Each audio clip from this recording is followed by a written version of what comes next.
મહેસાણાના કુકરવાડા ગામમાં બસ નહીં તો મત નહીંના બેનર્સ લાગ્યા છે. ગામ સુધી બસની માંગણી ન સંતોષાતા ગ્રામજનોમાં રોષ જોવા મળી રહ્યો છે.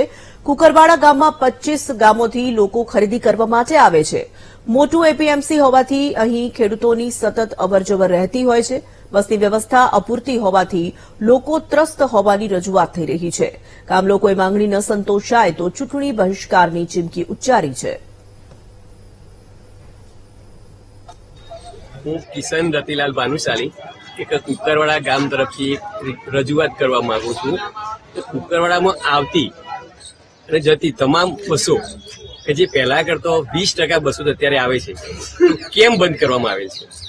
લોકોની સગવડ ને અગવડમાં ફેરવી નાખવા માટે આ બસો બંધ ઇરાદાપૂર્વક બંધ કરવામાં આવી હોય એવું લાગે છે. તો મહેરબાની કરી અને સાંજની બસો કે જે સંપૂર્ણપણે 9 વાગ્યા પછી કુકરવામાં કોઈ બસ આવતી નથી, તો એ બસ ચાલુ કરવામાં આવે એવી અમારી ઉગ્ર રજૂઆત છે. કિશનભાઈ, તમને એવું લાગી રહ્યું છે કે કુકરવાડા ગામના રાજકારણીય જે નેતાઓ છે, જે લોકલ નેતાઓ, એ આના માટે કઈ કાર્ય કરતા હોય અને સફળ થયા હોય એવું?